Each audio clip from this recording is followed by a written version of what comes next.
My girlfriend was at her lowest, I broke up with her. Years later, after she found success and fame, she used every means possible to marry me. Everyone said I was her one true love, her most treasured husband. But in reality, every night she brought a different man home, shattering my heart and turning me into a laughingstock. In the 3rd year of our marriage, my wife, Claire, started keeping a young, handsome college student. The first time I met him was on my birthday. That morning, I'd woken up with a nosebleed that wouldn't stop. At the hospital, the doctor told me I probably wouldn't live past spring next year. I wasn't afraid of dying, I just didn't want it to hurt. There was an expensive medication that could ease the pain, but I didn't have enough money to afford it. So, I went to Claire's office to ask for help. That's where I ran into Ryan. He had just graduated and was working as Claire's assistant. Claire was in a meeting, so I sat in the lobby to wait. Ryan kept glancing at me, then leaned over to whisper to his coworkers, "So, that's the husband? He looks awful, so skinny and sickly, like he's on his deathbed." He laughed and added, "People say I look like him, but I don't see it. I'm way better looking." I caught my reflection in the glossy glass wall. Messy hair, a puffy coat that made me look even frielier. He wasn't wrong. I wasn't much to look at, just a man waiting to die. A coworker nudged him and whispered, "Don't underestimate him. If he cleaned up, you wouldn't even compare. And don't forget, Claire loves him. If you piss him off, she'll destroy you." Ryan wasn't convinced. He rolled his eyes and smirked. He brought me a cup of tea and asked mockingly, "So, Mr. Baker, why is Claire making you wait so long? It's weird. Whenever I stop by,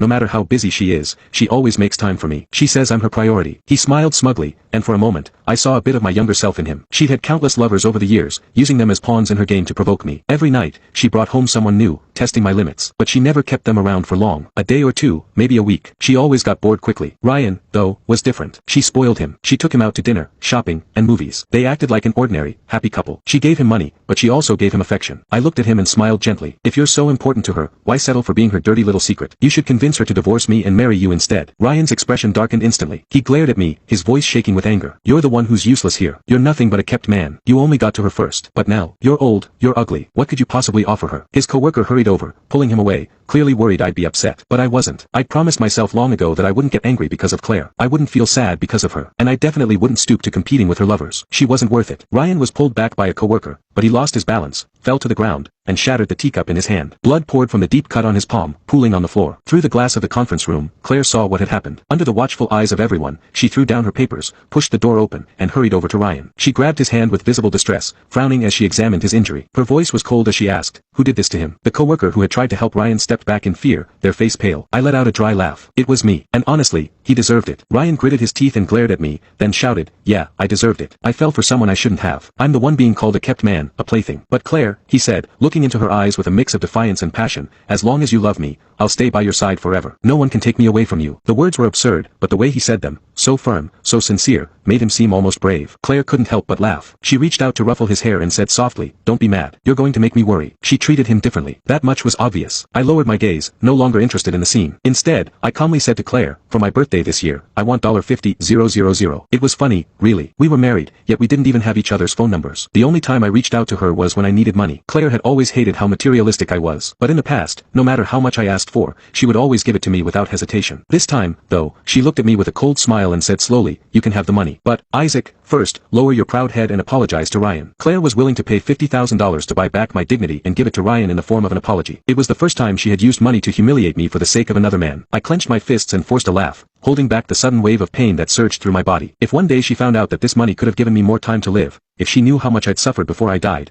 I went home alone, curling up in bed in pain, drenched in a cold sweat. After taking a sleeping pill, I told myself, if I fall asleep, it won't hurt anymore. Half asleep, I dreamed of when I was 20 years old. Claire was dirt poor back then, but she loved me deeply. That year, on my birthday, I walked past a cafe and saw a couple sitting by the window. The boy was holding a white cake. It looked delicate, delicious, and expensive. I still remember the snow falling heavily that day. I scooped up a mound of snow, turned to Claire, and grinned. "Claire, doesn't this look like a cake?" She bit her lip, pulled me into her arms, and held me tight. She didn't let me see the tears welling up in her eyes. 3 days later, she showed up outside my dorm with a cake. When I saw the frostbite on her fingers, my eyes turned red with anger. That day, I ate the entire cake through tears. I don't even remember what it tasted like anymore. I just know that after that, I never had a cake that tasted better. I slept until the middle of the night when hunger woke me up. I went to the kitchen to find something to eat, only to realize Claire had come back. She had bought Ryan a big house. They lived there together. He cooked for her, made her laugh, and waited for her to come home. Claire seemed happy. She hadn't been back here in a long time. She leaned lazily against the floor-to-ceiling window, her eyes fixed on me. I kept my head down and walked past her, only for her to grab my arm. Frowning, she asked softly, "Why have you lost so much weight?" Her tone was gentle, almost like she still cared about me. For a moment, I froze before yanking my arm away and snapping, "Claire, what's wrong with you now?" She glanced at her empty hand, her face slowly turning cold. It wasn't until I reached the dining table and saw a cake covered in candles that I realized the phone call hadn't been a dream. I'd said I wanted cake, and Claire had bought one. What was this? A peace offering? But I was dying. I didn't need a cake, or her, anymore. Grabbing the cake, I threw it straight into the trash. Claire frowned, then shoved me against the wall, her voice sharp. "Isaac, are you messing with me?" I smiled, unbothered. "Yeah, Claire, I'm messing with you. So what? I said I wanted cake, and you went and bought one. God, you're just as pathetic as you used to be." I twisted the knife deliberately, watching her expression grow colder by the second. Her face darkened completely as she grabbed my collar and dragged me into the bedroom. She shoved me down onto the bed, her movements rough and unrestrained. Claire was furious. Her lips crashed onto mine, hard enough to split the corner of my mouth. I shoved her off, my voice icy. "Don't touch me, Claire. You disgust me." But she lunged at me again, biting down on my neck. The sharp pain made me suck in a breath. Her voice was low and harsh against my ear. "Isaac, would it kill you to give in to me for once? Do you even know how long I've waited for you to come to me? How many years I've waited for you to just talk to me? Do you know how happy I was when you said you wanted cake? And then you turn around and treat me like a joke?" She pulled back, her eyes red and brimming with tears, staring at me as if waiting for an answer. The room was dim and suffocating, and neither of us said a word. Claire leaned in closer, her lips just inches from mine when her phone suddenly rang. It was Ryan. She paused, then answered it. I could hear Ryan's voice, tearful and trembling. "Claire, are you really leaving me for him? You love me. I know you do. I'm at a bar right now. I've had a lot to drink, and some woman started talking to me. I hate her. Please come get me. Take me home, Claire. Please." Claire said nothing at first. She just stared at me, her lips curling into a cold, mocking smile. Then she spoke, her voice soft but commanding. "Isaac, beg me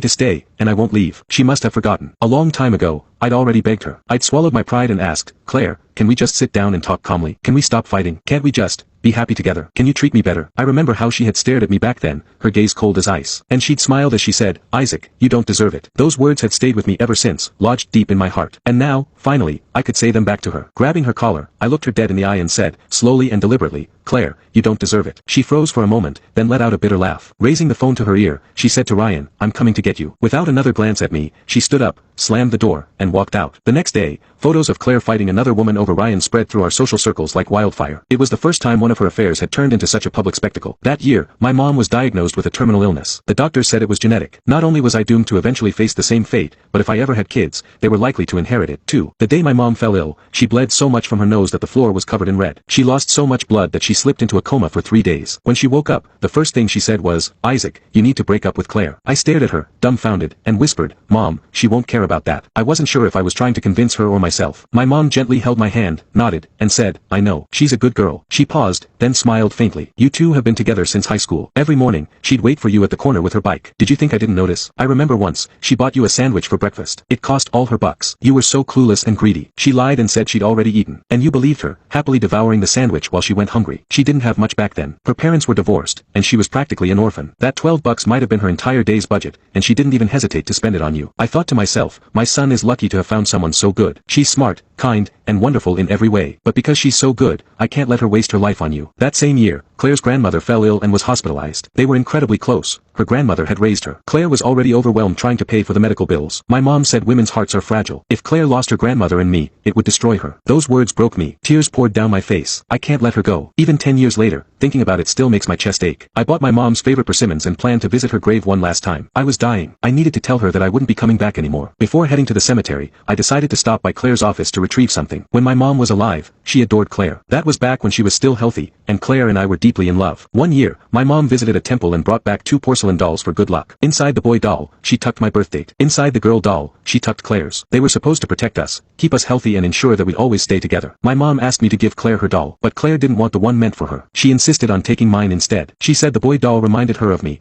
Awkward and a little goofy, but endearing. She said looking at it felt like looking at me. She liked seeing me. To this day, that doll had sat on Claire's desk at work. I was worried that after I died, Claire would toss it in the trash like it was nothing. It was something my mom had given me. I needed to take it back and leave it at her grave, so it could stay with her. When I arrived at Claire's office, she was watching the video of me from that morning, the one where I was bleeding from my nose, casually mentioning that I was dying. When she noticed me, she set her phone aside without saying a word. I glanced at her desk and saw that the spot where the doll used to sit was empty. Frowning, I asked, "Where's my doll?"